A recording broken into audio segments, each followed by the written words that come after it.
एक बार की बात है, जापान में पहाड़ियों के बीच बसे एक गांव में हिरोशी नाम का एक आदमी रहता था, जो कि अपनी बुद्धिमत्ता, दयालुता और कड़ी मेहनत के लिए जाना जाता था। उसमें वह नेचुरल करिश्मा था जो लोगों को उसकी ओर आकर्षित करता था। पर एक बात की कमी उसे हमेशा खलती थी कि उसे वह सम्मान नहीं मिल रहा है जिसका वह हकदार है, और इसकी वजह थी उसकी 6 आदतों का एक समूह जो उसके विकास में बाधा डाल रहे थे और उसे उसकी क्षमता तक पहुंचने से रोक रहे थे।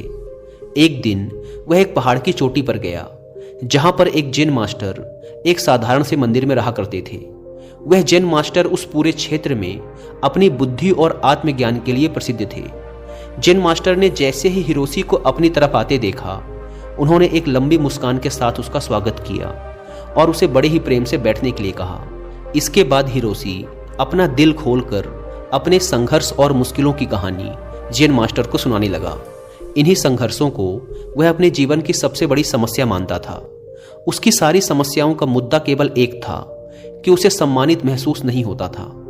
जैन मास्टर उसकी सारी बातों को ध्यान से सुनते जा रहे थे और बीच बीच में अपना सिर भी हिलाते जा रहे थे। जब हिरोशी ने अपनी बात खत्म कर ली और चुप हो गया, तो जैन मास्टर ने बहुत ही शांत और सुखद आवाज में कहा, प्रिय हिरोशी, सम्मान अर्जित किया जाता है। दूसरों का सम्मान पाने के लिए तुम्हें पहले खुद का सम्मान करना सीखना होगा, और ऐसा करने के लिए तुम्हें उन 6 आदतों को पीछे छोड़ना होगा जो तुम्हें आगे बढ़ने से रोक रही हैं। हिरोशी ने उम्मीद भरी नजरों से जैन मास्टर की ओर देखा, क्योंकि वो ये जानने के लिए उत्सुक था कि वो 6 आदतें कौन सी हैं और उनसे छुटकारा कैसे पा सकते हैं। जैन मास्टर ने आदतों को बताना शुरू किया। जैन मास्टर ने कहा, पहली आदत जो तुम्हारे काम में सबसे बड़ी बाधा है और तुम्हें छोड़नी चाहिए, वो है काम को टालना। अपने काम में देरी करके तुम खुद को आगे बढ़ने और महानता हासिल करने के लिए उचित अवसर से दूर हो जाते हो। काम को टालने का अर्थ है अपनी सफलता को टालना।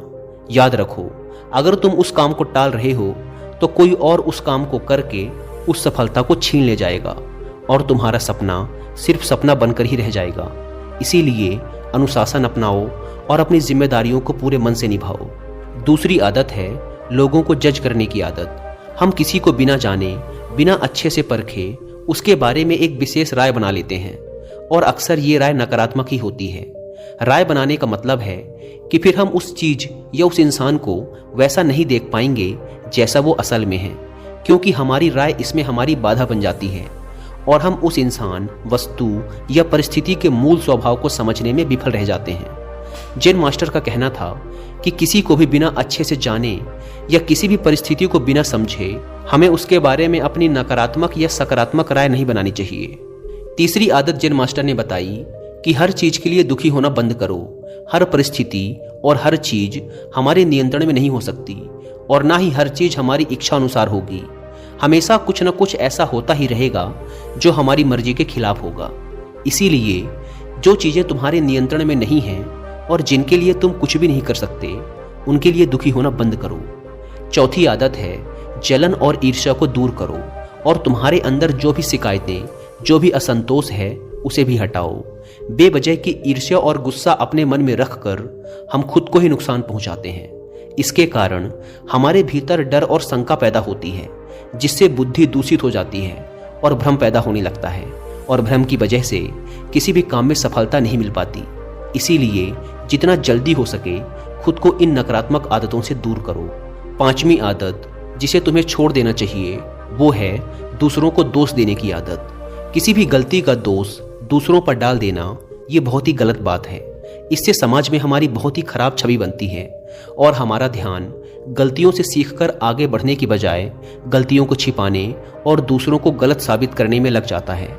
जब हमारे साथ कुछ अच्छा होता है तो हम उसका श्रेय लेना नहीं भूलते, तो अगर कुछ गलत होता है तो उसका दोष भी हमें खुद को ही देना चाहिए।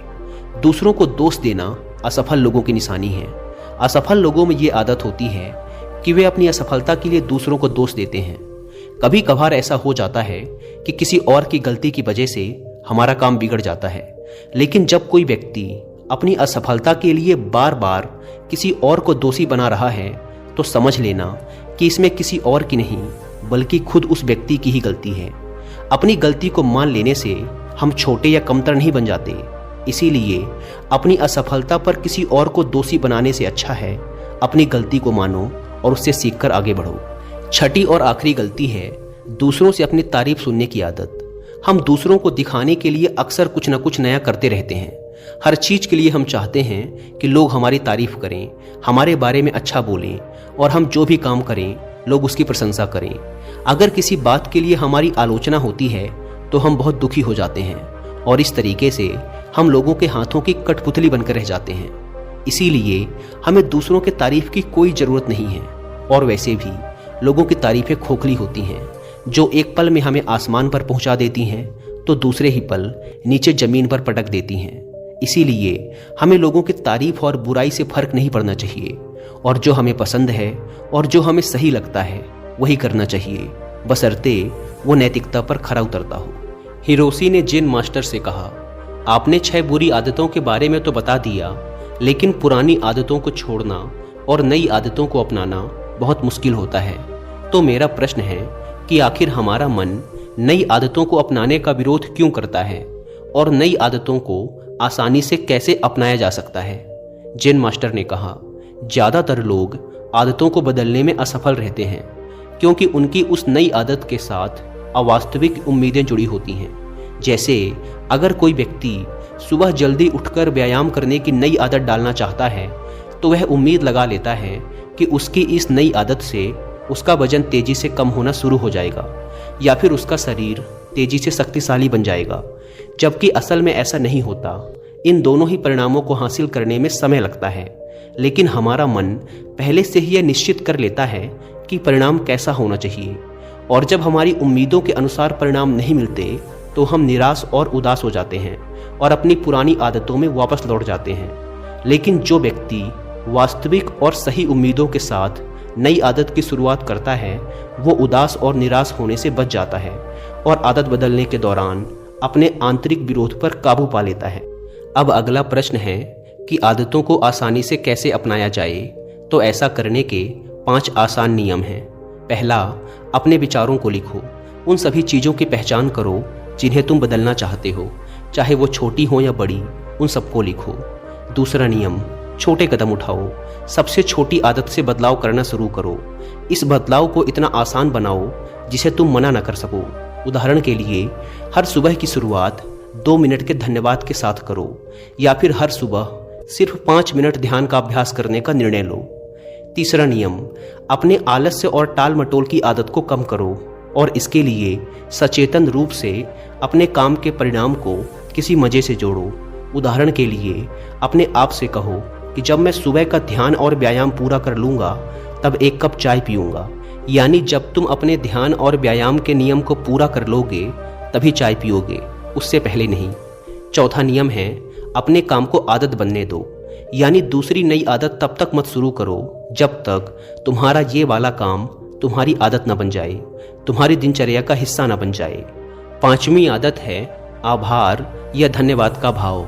तुम जिस भी आदत को अपने जीवन में बढ़ावा देना चाहते हो उससे जुड़ी चीज़ों के लिए ब्रह्मांड या उस परम शक्ति का आभार व्यक्त करना शुरू कर दो।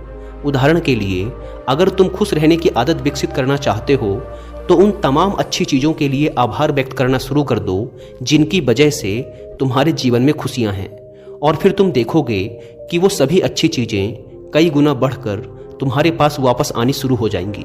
एक बात याद रखो, जो लोग निष्क्रिय और संवेदनहीन होकर बैठे रहते हैं वे गलतियां नहीं करते। गलतियां भी वही लोग करते हैं जो कुछ नया करने का प्रयास करते हैं। गलतियां करना और उनसे सीखना मानव जीवन का हिस्सा है। इसीलिए गलतियां करने से डरो मत, लेकिन एक ही गलती को बार बार दोहराना भी मूर्खता है।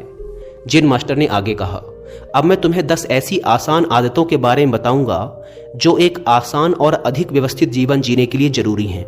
जब तुम इनमें से कुछ आदतों को लागू कर लोगे तो तुम खुद को एक नियंत्रण की भावना के साथ पाओगे और पाओगे कि तुम बिना थके पहले से भी कहीं ज़्यादा काम कर रहे हो। हालांकि तुम्हें इन सभी 10 आदतों को लागू करने की जरूरत नहीं है। इनमें से कुछ आदतें दूसरों की तुलना में ज़्यादा लागू होंगी। ये तुम्हें तय करना है कि कौन सी आदत तुम्हारे लिए काम करेगी। पहली बात, आदतें इकट्ठी करो। तुम्हारे पास आने वाले किसी भी अच्छे विचार, काम या मौके को एक कागज पर लिखना शुरू करो। अपने साथ एक छोटी डायरी रखना शुरू करो दूसरी आदत, जब तुम्हारे पास सारी जानकारी और सारी चीज़ें इकट्ठा हो जाएं, तो इसके बारे में ठीक से सोचो और फिर निर्णय लेने में ज़्यादा देरी मत करो। तुरंत निर्णय लो और काम पर लग जाओ। तीसरी आदत, उन 3 शीर्ष कामों को लिखो जिन्हें तुम्हें हर दिन पूरा करना है और उन्हें हर हाल में पूरा करने का प्रयास करो। चौथी आदत, एक समय में सिर्फ एक काम पर ध्यान लगाने की आदत डालो। कभी भी एक ही समय पर एक से ज़्यादा काम करने का प्रयास मत करो। पांचवी आदत, चीज़ों को सरल और साधारण रखो, खासकर अपनी उस सूची को जिस पर तुम अपने लक्ष्य और योजनाओं को लिखते हो। अपनी सूची को एकदम स्पष्ट, सरल और आसानी से पढ़ने लायक बनाओ। छठी आदत, अपने कमरे और काम करने की जगह को हमेशा साफ सुथरा और व्यवस्थित रखो। चलते फिरते या थोड़ा समय निकालकर अपने आसपास की चीज़ों को व्यवस्थित करने की आदत डालो। सातवीं आदत, साप्ताहिक लक्ष्य निर्धारित करना और उसे बार बार जांचना कि वो पूरी तरह से सही हैं, और अगर कुछ बदलाव करने हैं तो तुम वो भी कर सकते हो। आठवीं आदत, आदतों को आसान बनाओ।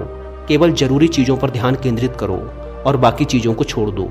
नौवीं आदत, सुबह और शाम की वो सुसंगत दिनचर्या जिसका तुम आनंद लेते हो उसे बनाए रखो, क्योंकि यह तुम्हें अंदर से खुश और तरोताज़ा बनाए रखेगी।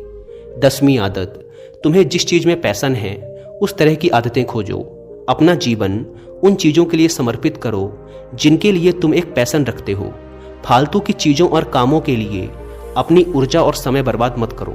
तो ये थी वो सभी आदतें जो तुम्हारे जीवन को बदल कर रख सकती हैं, लेकिन इन सभी आदतों को एक साथ अपनाने की गलती मत करना। जब एक आदत तुम्हारी दिनचर्या का हिस्सा बन जाए तब दूसरी की तरफ कदम बढ़ाना। इतना कहने के बाद जेन मास्टर ने अपनी बात समाप्त की और हिरोशी ने भी जेन मास्टर का धन्यवाद किया और अपने घर वापस आकर जेन मास्टर की बताई बातों का पालन करने लगा। दोस्तों, उम्मीद है कि आपको ये वीडियो पसंद आई होगी और वीडियो में यहाँ तक बने रहने के लिए आप सबका बहुत बहुत धन्यवाद।